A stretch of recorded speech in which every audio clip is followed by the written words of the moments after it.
So today we're going to talk a little bit about how to win in the current housing market. Several tips to succeed in today's competitive market. Let me introduce myself. I'm Kimo. I'm founder of Expat Housing Network, half Dutch, half Caribbean. My daughter is 4 years old, and I'm very proud of her. However, she thinks that she's 16 years old, so that's always fun. I bought my own home about 5 years ago, and it took me a while because back then I wasn't supporting other people with, or we weren't supporting people with buying homes. So we were only focused on helping people find a home to rent. So what did I know about the buying market, right? It took me 7 offers before I got my final offer accepted. Had I known then what I know now, oh, things would look so much different. But it's good learning experience. I went through it myself. And then once we received all these requests from people that said, can you also support with buying? We researched the market, we researched the service, we researched the business, and we kind of like taught ourselves, trained ourselves. And that was like 4 years ago. And now we have a load of experience and helped. And what are the numbers? I think over the last 4 years, I think we've helped about 1,000 people buy a home. So we know now what to prevent, and hopefully I'll be able to share some of that information with you. Today's day goal is to actually add value to you. So if you have any questions during the presentation, pop them in the chat, or again, feel free to turn your camera and your mic and ask them. We're going to talk a little bit about the mind state of getting to know the housing market.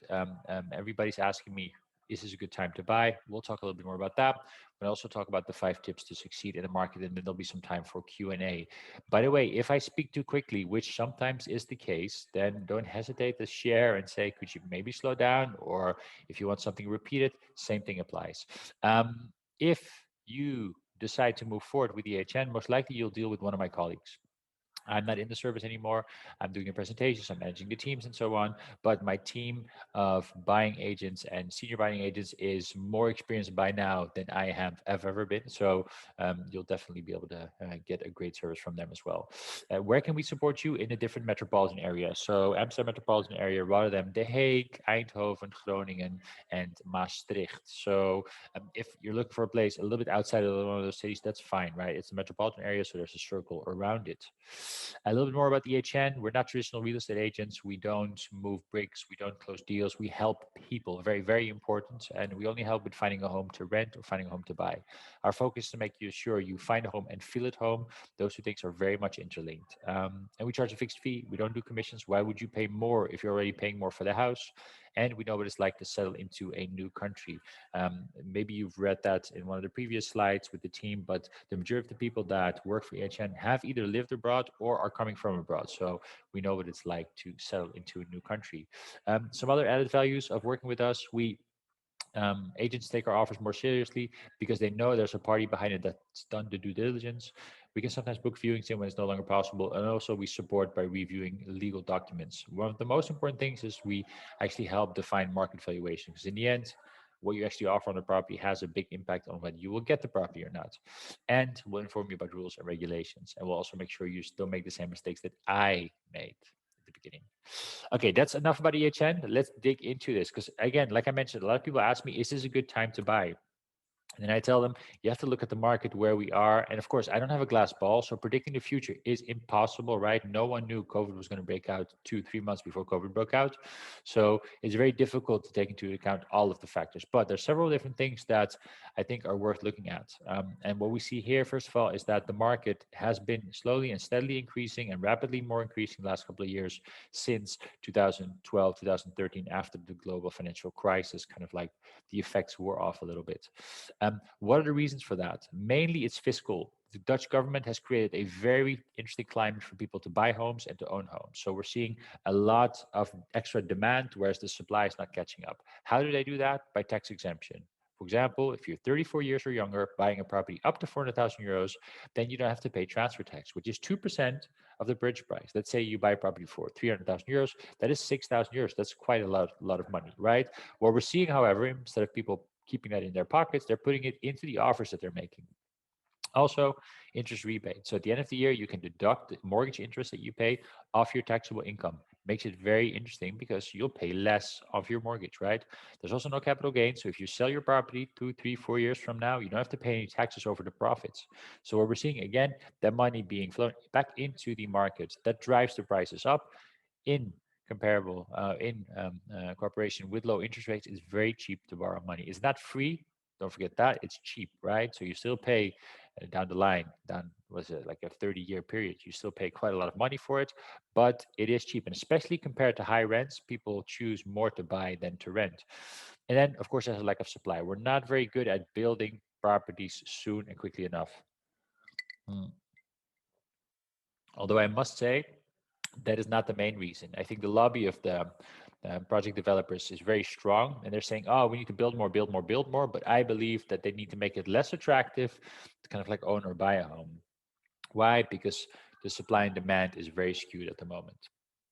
Okay, why am I sharing all of that? Before we go into tips to succeed, why am I sharing all of that? Because the fiscal benefits are not going to be touched by the government. Currently, we have a very liberal government, and their constituency consists of homeowners and home buyers. They're not going to touch this. Like, they're going to stay away from it. We're seeing some kind of like municipal regulations come into place, but still, I think that you will not see an effect from the government on the prices of the houses or on anything like that in the foreseeable future. So that means that most likely it'll go up 1 year, 2 years, 3 years, depending, of course, on what the interest rates do. But looking at how the central banks are behaving, interest rates will most likely stay relatively low. Again, I don't have a glass ball. If I would have a glass ball, I would be on a beach instead of in space. So just so you know. Now we'll touch base about several tips to actually succeed in the housing market. What we've tried to do is we've tried to keep it and broad and zoom in on certain things. Some of these things you might already know. Some of these things hopefully will be new and will be actually beneficial. First of all, preparation is half the work, right? Make sure you understand what you're getting yourself into. And nailing your finances is key here. So define what it is that you want to spend on a monthly basis maximum. Also, make sure you get support from an independent mortgage broker. You can also go to a bank. I always compare the two as followed. Bank is an old-fashioned retail shop. You go in there, they'll try to sell you the products they have on store there. But it's what, two, three products maybe. A mortgage broker, independent mortgage broker, please be mindful of that, because mortgage brokers are not allowed to get any kickbacks from mortgage providers anymore. So it's an independent mortgage broker. What they are, they're more like your personal shopper, stylist, and so on. Why? Because they have a range of different providers, right? They work with 20, 30 different providers, meaning that they have 40 to 50 different mortgage products. What they do is they don't care what you buy as long as you know what you're buying, you like what you're buying, and you look good in it, right? So they'll inform you about several different things. One, of course, they'll inform you about what the max is that you can borrow based on your salary. Second, they can sometimes actually pre-confirm your mortgage. It's not official, but they know based on your case if you're going to get your mortgage approved or not. And that is very important. We'll get to that in a few. And of course, they'll be able to give you the best rates and conditions, because the rates do differ between mortgage providers as the conditions do as well. Mm. Okay, so that's in terms of what you want to spend on a monthly basis, talking to a financial advisor slash mortgage broker. Also know you have to spend on purchase fees. So I'm going to divide this group, right? Let's say one group in here is 34 years and younger and buys a property up to 400,000 euros. So those are two criteria that have to match, right? If that is the case, they don't have to pay transfer tax. The other group is the group that either is 34 or 35 or older, or buys a property above 400,000 euros. The first group doesn't have to pay transfer tax, which means that they save 2%. The total amount of purchase fees that they have to pay for is 5%, but then minus the 2%, and they end up on 3%. The other group, however, has to pay those 2%, so they actually end up around 5%, what they have to have in savings for the purchase fees. When I talk about purchase fees, I'm talking about a notary, technical inspector, an appraiser, your mortgage broker, or your bank, us, um, um, interpreters, so on. All that combined ends up to be 3% for the group that doesn't pay transfer tax, and in total 5% for the group that has to pay transfer tax. So that is what you would need in savings anyway, right? And then, of course, right now, currently, nowadays, people are overbidding over the market value. So you would need to actually bring some extra money to the table to make your offer attractive. Okay, so now you've nailed your finances. Fundamentals is the next thing, right? So you know you can borrow. Now you go and hunt for your property. By the way, Funda has about 95% of the properties on the market. There's plenty of stories that go around about, but agents have these kind of like internal systems where they share property amongst them. To some extent, that is true, but the majority of properties still come on Funda. What I would advise is when you look on Funda, save your search query, right? Also look for date. Don't look for relevance. Figure out what is available. Don't look at properties that are under offer, under option, or sold. Then if you go into the link, of course, here you see the status. If it's new, it's been on the market for 24 to 48 hours. If it's red, you'll see under option or sold or under offer there. Have a look at the asking price, of course. And one of the most important things here is you can actually schedule a viewing. You're in the system with the agent then if you click on this. If you don't do this, let's say your property services on Friday, you see the property on Saturday and you call them on Monday. Most likely they'll say, sorry, we don't have any spots anymore because we have a very long list of people that applied for a viewing that we need to work out first. So make sure you're on that list and book in a viewing through this. Also, when you look for properties, right, look at properties that are 15 to 20% below your budget cap. Your budget cap is what you can borrow as a mortgage plus your savings that you could spend towards the property. Why? We'll talk about that in a few. Going deeper into the Funda link, look at the price per square meter if you start comparing properties, right? Don't look at the overall price, look at the price per square meter. Also, look at if, for example, you're buying an apartment, it's most likely will be part of a association of owners. What that means, let's say you have a four-story building, there's four owners in there. Together, they're the association of owners. They are responsible for the maintenance of the building, insurance, utilities for the public area, stuff like that. They have to save a certain amount of money on a monthly basis for all of that, right? I would take an average of 1.3 to 1.7 euros per square meter. Have a look at that because here, oh, no, let me go back. Here you see the square meters for this property. It's 50. So this is equaling 1.35 euros per square meter, which is a good amount, right? If this amount would have been 40 euros, then it's too low. If this amount would have been 200 euros, it's too high. It gives you a little bit of information about what is going on with the property. The other day, we had a case where this was 4 times as high as it normally should have been.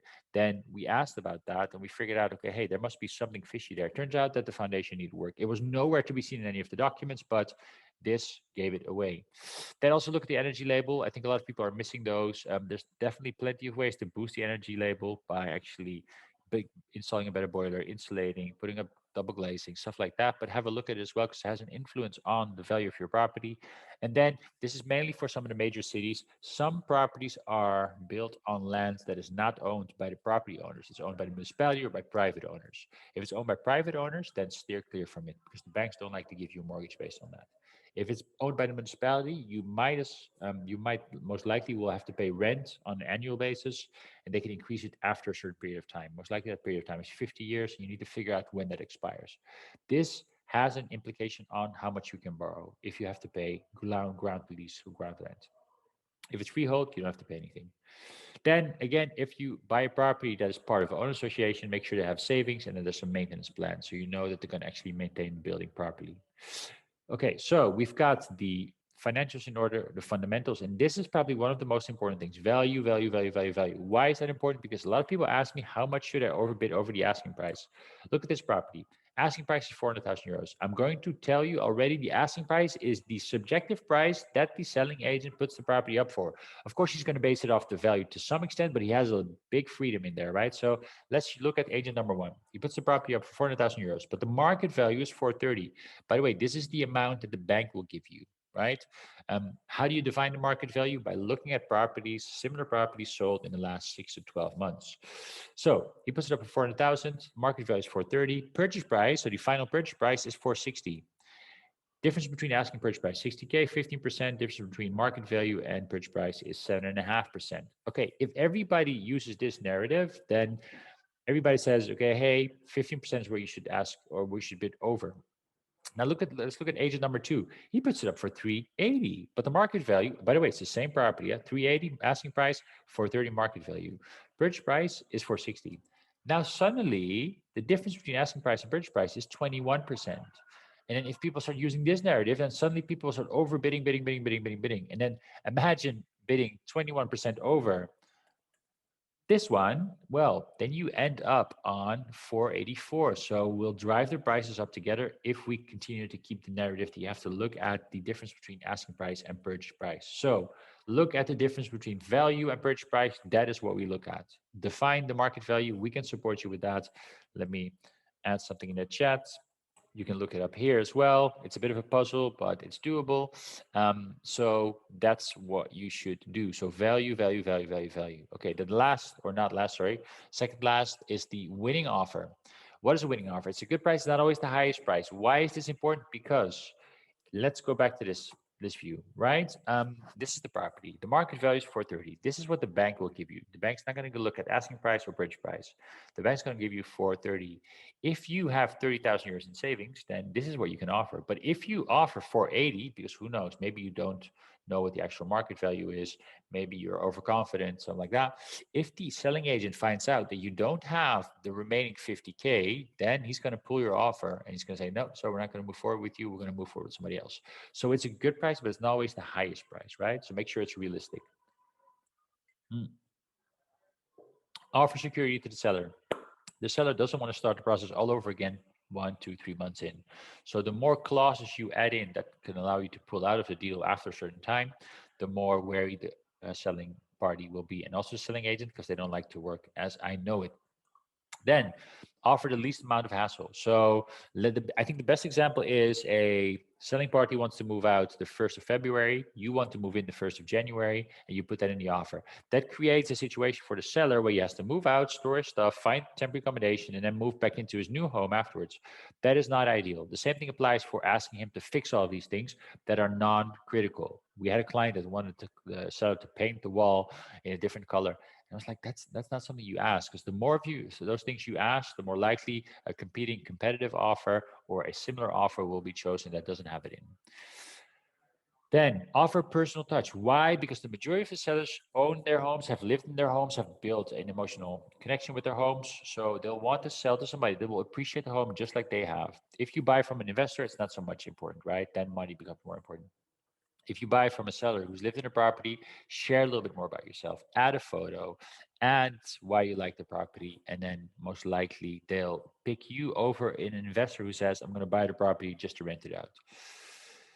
Then the last one is due diligence. So we have two parties here. We have a technical inspector. She'll come in to inspect the property, find out if there's any maintenance that needs to be done, if there's renovations necessary. She'll build up a report and share that with you. The appraiser comes in because the bank will not accept a valuation from us or the selling party because we're biased, right? So what the appraiser does, comes in, values the property, goes to an independent institute because they have to be confirmed as well, and then sends a report to the bank. My question to you guys is, when do you get these guys in? Do you book them before or after your offer is accepted? After, says Jennifer.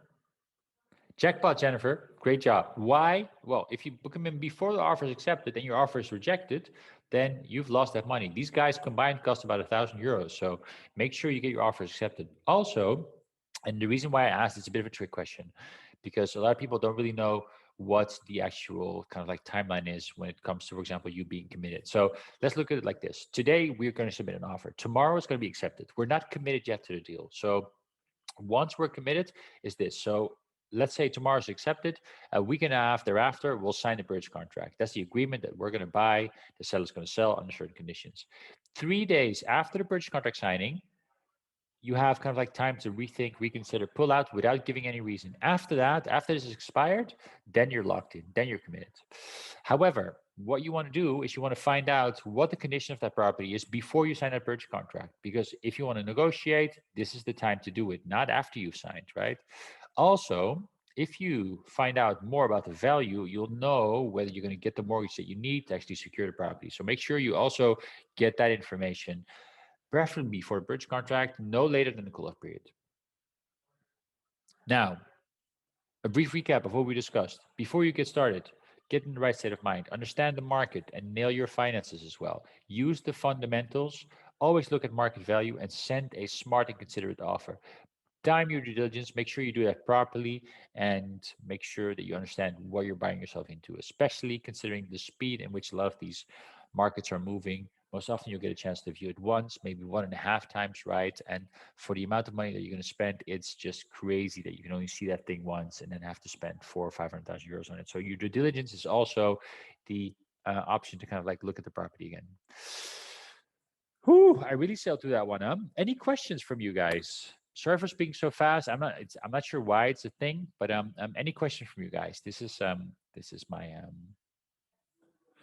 Hey, can I recap a little bit what needs to be seen on Funda? Yes, I can definitely do that. There it is. So fundamentals. Set up an inquiry. So they actually search or send you properties once they come on the market. Look for dates. Don't look for relevance, because relevance gives you properties that have been on the market for 1, 2, 3, 4, 5 weeks. And most likely they'll be already packed with viewings. Availability is super important, right? Highlight this one, because otherwise you'll look for properties that are sold or under offer. This is where you see the status of the property. If it's under offer or sold, asking price is important to some extent. Like I mentioned, look for properties that are 15 to 20% below your budget cap. Also, this is one of the most important ones. Book in a viewing as soon as you see your property come on the market. You can still call the agent, right? But make sure you're in their system. Now, this is what I just mentioned about look for properties 15 to 20% below. Then also look at asking price when you compare properties. Like I mentioned in that value piece, look for properties that were sold in the last 6 to 12 months, find out the purchase price, and compare price per square meter there. Also, look at what the VVE savings or the VVE service fees are. They have to be between 1.3 and 1.6 or 7 euros, right? So in this case, since it's 1.3 euros per square meter, it's a good one. Look the energy label, make sure you understand what the energy label is and if you can actually increase it, because it's going to add value to your property. And look if it's on owned ground or if you have to lease the ground that the property is on. In case of the latter, it's going to impact your mortgage. Last but not least, make sure you understand what the VV has in savings and if there's a maintenance plan set up. I hope to answer your question a little bit, Caro. Jennifer asked, would I visit a mortgage broker before starting your house search? Definitely. I would definitely do that. They'll be able to tell you a little bit more. Like the rule of thumb is that you can actually borrow about 5 times your gross annual salary, including holiday pay. If you have a partner, you can count 90% of his or her salary towards your pay as well. Um, so that is kind of like the rule of thumb, but I would still chat with a mortgage provider or mortgage broker to understand what your capabilities are in that sense. It also helps you understand how much you'll be ending up spending on a monthly basis. So, yep, for sure. If not, then I'm going to wish you a lovely Friday and a wonderful weekend ahead.